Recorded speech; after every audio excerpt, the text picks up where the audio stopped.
The following was recorded in front of a live studio audience at the Studio 21 Podcast Café. This is the United Podcast Network. If you're building or buying or selling a home, the Real Estate Crew's got news for you at the Real Estate House Party. With attorney Rick Carter, Real Estate House Party. paralegal Kathy Holtshouser, Real Estate House Party. Come in, have fun. and comedian Tony V. Now, here's real estate attorney Rick Carter. Welcome and thanks for joining us back here on the Real Estate House Party, Part 2. John, thank you so much for coming back. Woo! I know. Thanks for having me back. I know. I have like a million questions. We got a million questions. I know you were a little nervous in the last show when we started talking about real estate. John's thinking, I took my whole day off to No, I'm hear sure you guys this ramble. is a burning this is question a burning in question. our real estate Well, world. it's headlines. I know, it is headlines. Listen, if I know about it, You know about then it. everyone knows about it because I don't know anything. So we should tell people what we were talking about last week. In case you think anyone would have missed last week's show on us? No. No, but No. And if they did, they With could Tony they could coming catch back, up. Yes, everyone of says course. that. Is Tony coming back? Tony, I said, Yes, I don't know Tony's what to tell back, You. I don't know what to yes. tell you. God. You know, Yes. it's either he visits us in Reading, Mass, or he's in Aruba.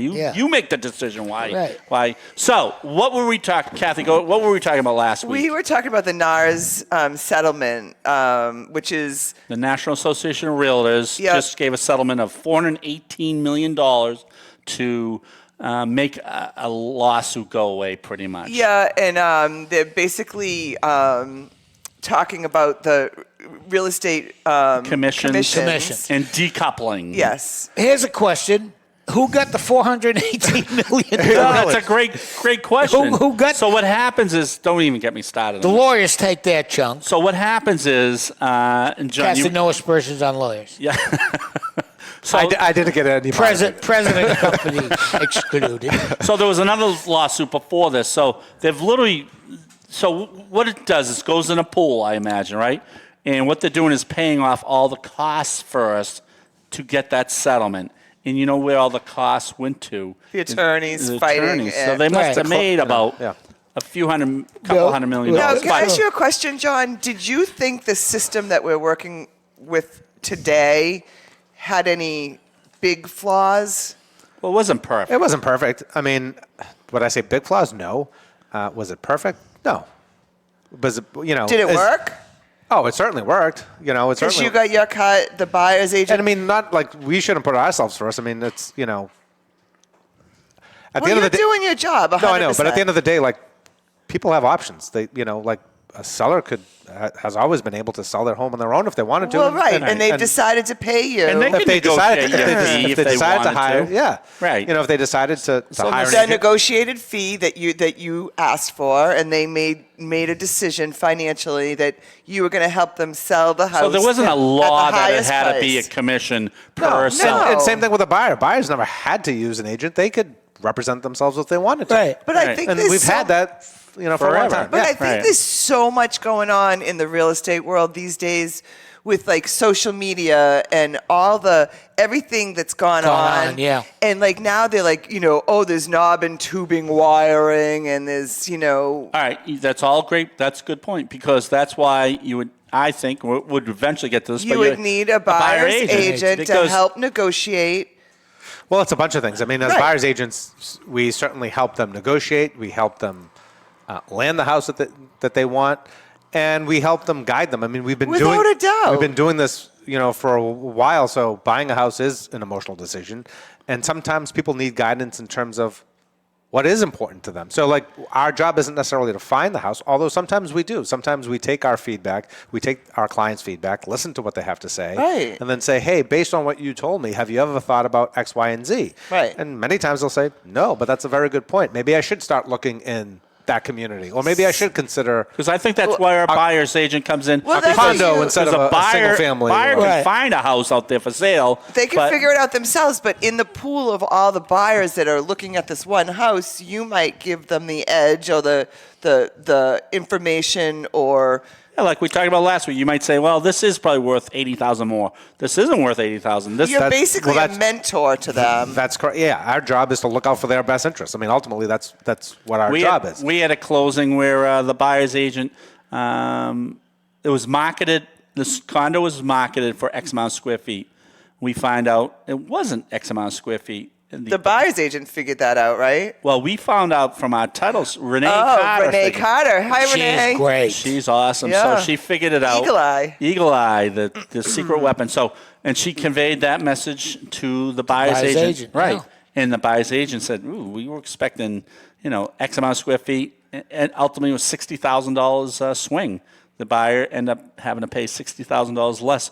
That wouldn't happen if you didn't have an agent. Right, Or right, sometimes, right. many times there's certain things that buyers, there's risk that a buyer may take. And so sometimes there's plenty of times at the offer stage where we'll have a conversation with our buyer and we'll say, hey, this is something that we should watch out for, just in case, and we may bring you in, but then we may decide to add in a contingency, because if that contingency isn't there and something happens, You're protected. they're protected Right. and they can get their money back. If And then not, the they could lose buyer- their deposit. Without an agent, is doing all this expert work, right, that you're very good at and you're very good at by themselves. Well, the thing is, you don't know what you don't know.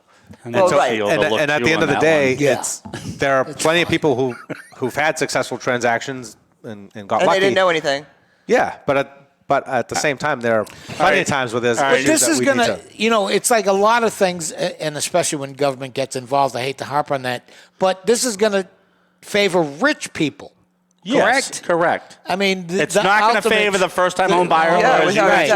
doubt. Or the Kathy mentioned Fannie last Mae week, and VA. VA and stuff like- Veterans. Right. Veterans. They're the ones, it's the lower end. FHA, and, right. and Yeah. stuff like that. It's certainly So- not helping out a first-time Right. home No, and at the buyer. end of the day, It's most, They're not all. probably the ones who need the buyer agent is the most. but most sellers then turn into buyers anyway. Right. And then- Most sellers what? Most sellers turn into buyers. Right. So Right. there's kind of two Right. sides of that coin too. And then- you know? Right. What would there's stop- so much going on Right. with this settlement, right? There's so many different things Yeah. like Well, layers. what would there's a stop- lot of layers. Layers. Oh, there's a Like, yes. for instance, what would stop a corporation from, buying up a whole neighborhood and going, nah, you got to deal with me. Yep. Yeah. You know what I mean? And I'm taking all of this, and you're getting none of it.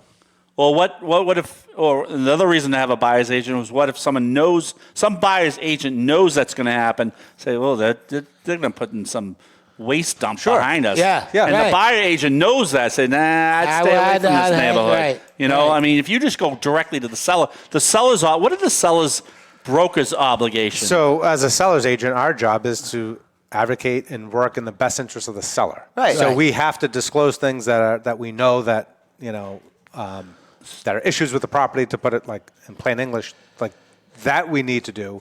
But there's a lot of gray area. Right. There's a lot of things that at the end of the day, you have to represent the seller's watch best out the interest. for our best of sellers. your So, Kathy, ability. Yes. you had a follow-up question we were talking about beforehand. What if the buyer... What if the buyer comes to you as a selling agent? I think it's going to make your job that much.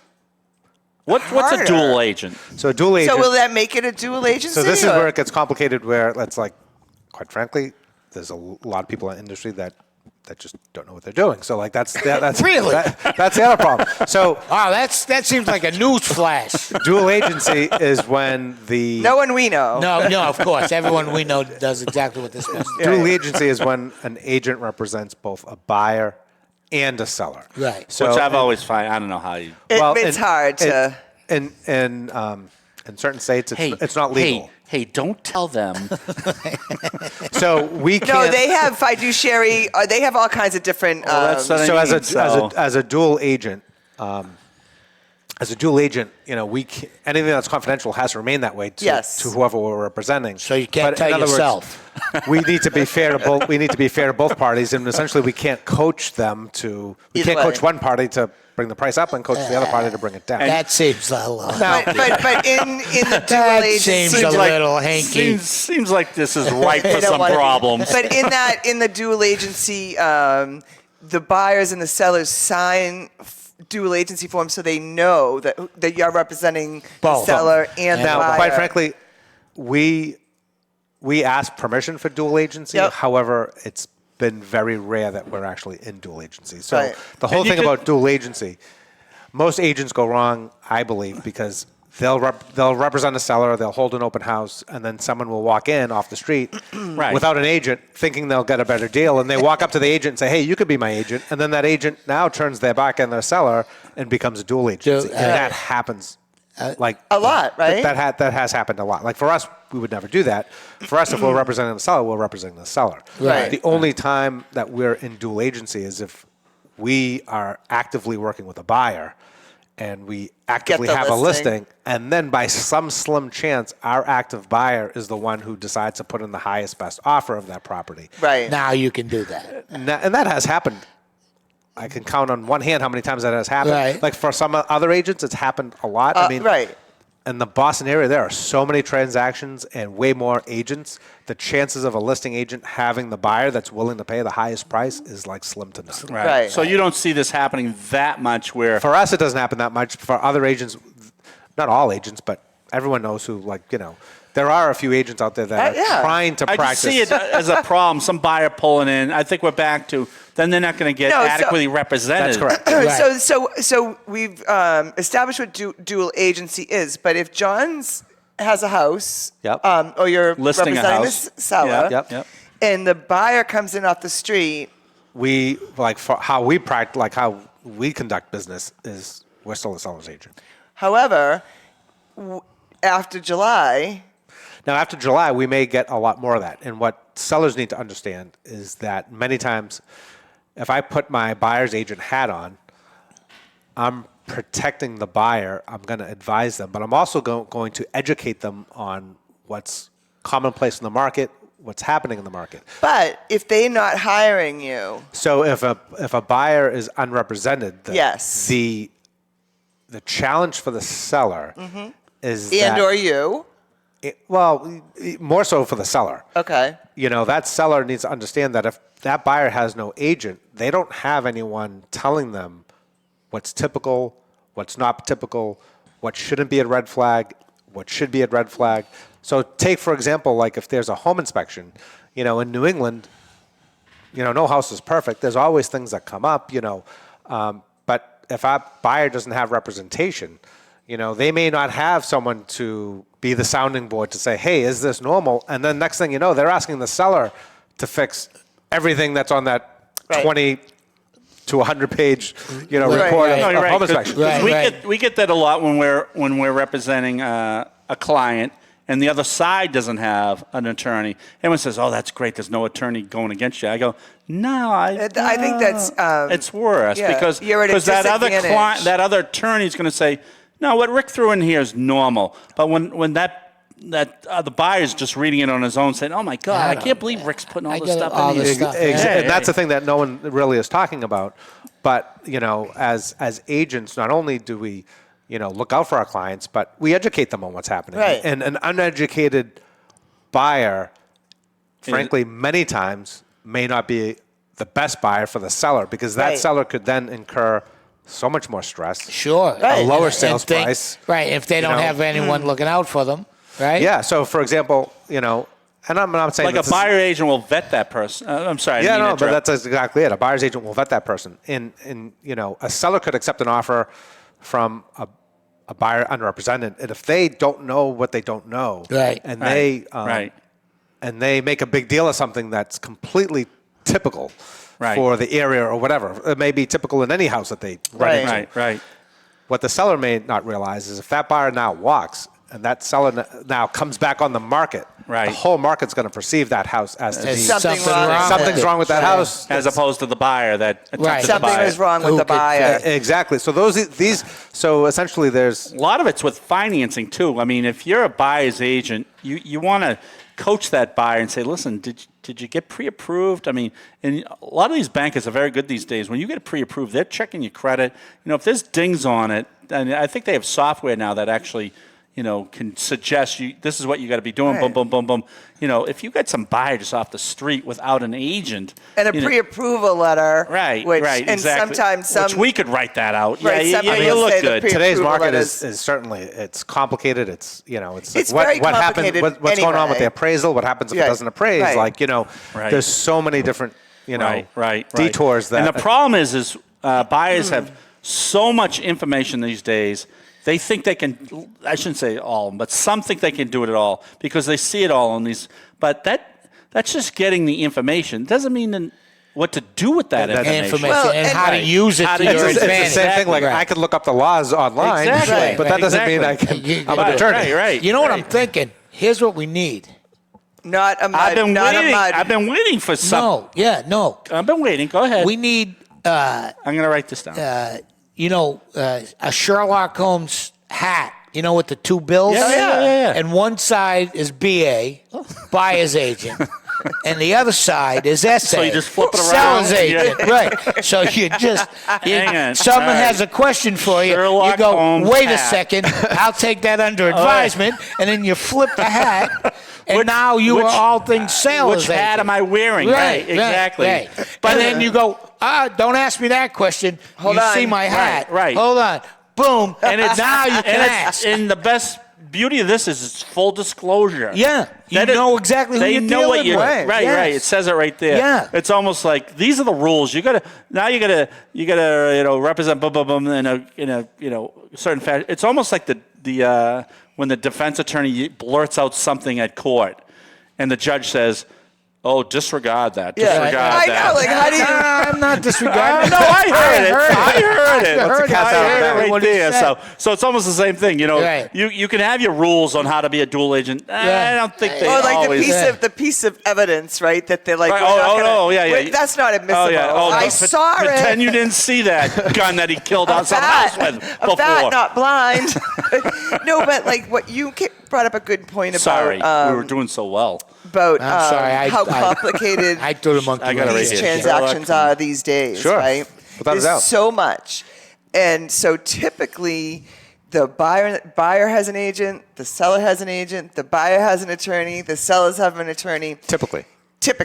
And that's in a good day. But sometimes the agents get into a situation, right, where their clients are arguing about different things, and you got to bring the attorneys in to solve, to get through it. So there were like two other layers of, and then if you're dealing with a buyer from where we sit, if you're dealing with a buyer and they don't have a buyer's agent, now we're dealing directly with the buyer who might be hysterical or might not be guided correctly by the agent. So it's almost like the whole thing can go haywire on emotion. And the thing is, it's that agent that's unrepresented, Or the client, the buyer. well, let's just say if it's a buyer or a seller, Yeah. at the end of the day, if there's a buyer's agent that doesn't have representation, and as a listing agent, if we try and coach them and say, "Hey, no, this is typical, this is normal," they're not going to believe anything that we say because they know that we represent the other side. The other All right, side, so right. I'm gonna give an example that you were involved in. It's probably a month or two ago. I don't know. Time is lapsing. Yeah. Since Oh, yeah, I saw it the other maybe day. in 3 years ago. 2019, you were involved. We're in all this 8 years ago. Yeah. So you were involved in. On the seller's description of property, it said a little bit of an encroachment on the yes. driveway. Remember this one? Sure. So if they didn't have the buyer's agent, and then you calling us in saying, hey, should we look into this a little bit more? We got the title. Well, actually, before the title back, so you actually had figured a lot of this out. Oh, I know. Between us, we asked the seller's attorney, said, what's this little bit of encroachment? He says, oh, by the way, we actually had a full instrument survey. Remember? Sure, I do remember. And all of a sudden, they What had we thought was a sliver was like half of the driveway. driveway. The whole Literally. driveway. Was not theirs? Yeah, right, No. exactly. It was on the neighbor's property that they knew about all the time. They just said, it's a little bit of encroachment. Maybe I'm putting a little in, but they said there's an encroachment. We were thinking it's a little Like bump. a little bump Yeah, exactly. somewhere. exactly. We literally thought it was a sliver of like 6 feet by 3 feet. Half of the driveway was in the neighborhood. half If the you drive- took the driveway Yeah. and split it down the middle, Yeah. so like the way the driveway is, you could literally have like 2 lanes of traffic. Yeah. Right. And then all of a sudden, Think of it this way: the other lane was on the neighbor's property. I see. Well, there's an easy fix there. But Motorcycle. the fact that the seller knew that all along should have said, "All right, the there's way. a sliver," or no. For more information, we've actually done a full instrument survey because they knew it was a Well, problem. they should have disclosed that. Like, Right, the so sales they attorney should have. technically disclosed it, but didn't give us the Right, extent right, of it. right, right. So my point is, if they didn't have you involved as a buyer's agent, they might not have looked. If they just went directly to the seller, that thing would have closed. Or the deposit could have been at risk. Right. Yeah. So what happens in a case like that? They decided not to Not go. to- not to buy. The big thing is not to give us, and I don't think that a lot of attorneys will do this. We put right in our purchase and sale that there's no encroachments on the neighbor's property. Right. So they technically really have to disclose to us what's going on. And I think that's where the attorney said, well, I guess we do have a little bit more of an encroachment. I just wanted to, and I go, all right, well, what do you mean? It sounded like he knew all about it. He goes, oh yeah, I have a survey on it. I'll send it to you. I go, okay. And that's a perfect example of you don't know what you don't know. You don't know. Right. You don't I So know. love there's that. so many different, Right. and there's things that you do that we don't even, Flood zones. Yeah, there's they things don't- that you don't some think cells- about. And some- how could you know if you didn't didn't close right. thousands of transactions Right, beforehand? Right. Flood zone. So they're not going to. Sell's not going to say, oh, but they should. I know they should. So does that encroachment? Is that just for the driveway? Yeah, or it was does the it go drive. the whole length of the property? Pretty much went line? the whole length of the property. Yeah. Right. Yeah. Yeah, it So- was all messed up. I think the developer owned the other lot at one point, so he So they didn't had care. buyers had, and they were envisioning of planting like all these, yeah. all those, Yeah. But trees, they couldn't. arborvitaes, and the next thing you know, they're like, that we was down we the don't tube. even own. Did the people who they encroached on know this was an encroachment? Yes. Yes, And they didn't say anything? I think Well, they they did wouldn't bring it have up. Didn't cared. Oh, They didn't care. They did didn't they? care. Well, I think they did No, I think say something. They did Oh, they say did? something, but they weren't the ones who were selling the property. Right. The buyers were roaming around. I think the neighbor said, "Hey, by the way, Half of that is yeah." mine. They said you might want to look into this. So I've had. So those are the kind of things like We could Right. go on and on Yeah. about those. Flood insurance. All of a sudden, it's a flood zone. You see it. All of a sudden, some property that you wouldn't think. And it's not. It doesn't seem like a big deal. But it doesn't. it But the you know one how we much. had was $3,000 a That's year. what I mean. Divided by 12, that Right. changes your monthly It might mortgage even payment. might even mean you're no longer approved for the Yeah, loan. I was just going to say, then you don't qualify for the loan I anymore. mean, we could so, go on and on. Or it could be as simple as like, hey, a buyer is buying what they think is a 3-bedroom house. Oh, yeah. Although it's on a 2-bedroom septic. Right, And right. the third bedroom is Right. in the basement or whatever. That and to that buyer that may be great, but Right. it's their buyer's agent that says, hey, just so you know, for resale purposes, if you're thinking about Right, selling in yeah. 5 years, you should know that if it's not Right. a seller's market, Right. that this is There what might be a question. And those are the things you don't know what you don't know. Right. When So it what comes- about, we have to Oh, my bring God, up we this got one. so much. We have to bring Wait up a this second. one. I hope. Okay. This is very- John, can you raise come your- back raise your next week hand. too? This is very important. We got a lot of When questions. it comes to septic, I wouldn't worry about the number of bedrooms. I'd worry about the number of bathrooms. If it's a 2-bedroom and 4 baths, You're go, more concerned Wait about- a second. You're not even concerned about the bathrooms. No. It's the flushes. The flushes, yeah. There's going to be a lot. Let's really get to the nitty gritty Right. on the issue Right. here. How much is going All into right. that? But I have one more. And Can then I? I'll have one. We'll just Okay, swap. and We'll then just throw them all out to then John. then John's going to end have to it. come back. No, so we had a closing, and for some reason the listing agent couldn't get we represent the buyer. Listing agent couldn't get the fire department out to get the smoke certificate, right? Yep. So they said, can you guys just close it on Friday and we'll have it on Monday? And for some reason we go, no, because you need to have the smoke You certificate got at to have closing. everything in order. Right. So, so we canceled the closing. Big pain in the neck, right? But we did. That Monday came along, and there's no smoke certificate. We start asking, and as it turns out, the fire department went in there and decided they were selling it as like a 4-bedroom. Actually, even more, 5-bedroom. 5 And the bedrooms. fire department said 2 of these are illegal. There's illegal. no exits. This is a 3-bedroom house. And there's no way they were Imagine giving that. the smoke And cert. Yeah. Did the people know this? No, so that were was the trying thing, to like- pull a fast one. Yeah, I don't know. It doesn't really matter why it happened. It but without a Matters buyer's, to me, Kat. Matters to me. but we have these Evidently, problems. you're the ethical one. Yeah. On the No, but if the buyer didn't have an agent, you got a problem, right? I mean, what do you do? Oh, we see smoke detector issues all the time. What do you do, right? Now, what would have happened if you closed and then the fire department went in? Big and, We- problems. Yeah, that would. Our only employment would have been this podcast. This- right. Yeah, so And we. if there was ever a fire in there, then Yeah. even bigger problems. Yeah. So you did your due diligence. Yeah. And Well, we you have did the to, right thing. right? It's a state law. Yeah. But the point is, like, without representation on either end, You wouldn't know that would that. have been a huge, because then they had to renegotiate selling a From a three five, a three-bedroom house. That's almost like, which happens every once in a while, but people don't realize is that they think they're buying a multifamily home because it's taxed as a God. multifamily home. Right. I'm going to write a book on this. But I'm the telling you building right inspector now. has it as a single-family home. Oh, yeah. You're going to write a book? Yeah. If I could find an editor. Can I? So I'm your editor. I know. and Get working. And I'm not that grumpy. All right. Am I? I'll give you another one. We could do this for another. Yeah, we have. This is our favorite. I love this stuff. Topic. So here's another one that people would never know. A guy buys a house and asks the seller, any problems with me parking my landscaping truck in the driveway? And they said, no, that should be fine. That should be fine. And the guy actually calls the town, and the town says, yeah, there's no ordinances against that. And they end up closing. There was no ordinance against it, But there was were a restrictive common covenants. scheme restrictions, which says very much that. It almost said no commercial trucks out front. And that's actually very common. It's very common. In developments or whatever. Right. And Any Well, newer even developents are going to have common scheme scheme restrictions. restrictions where you can't. That's an easy fix. You paint it pink and put bubbles on it. Do you have any And what common will it be? scheme restrictions in Charlestown? Yeah, That's I a bet new they development do. where you're living, right? New as of 1843. Yeah. We had a friend that was buying a second home up in somewhere in New Hampshire, and I read through the old. They wasn't common, but it was restrictions on like no motorcycles in the front yard and like just weird things. And I read it to him. He goes, "You better call him." He's a good friend of ours. I'm like, "You gotta park your motorcycles in the back." And he's like, "No, I can handle that. No campers on the premises." There was Really? Did you hear about? I think a while back there was one in Florida where at the association they couldn't allow trucks.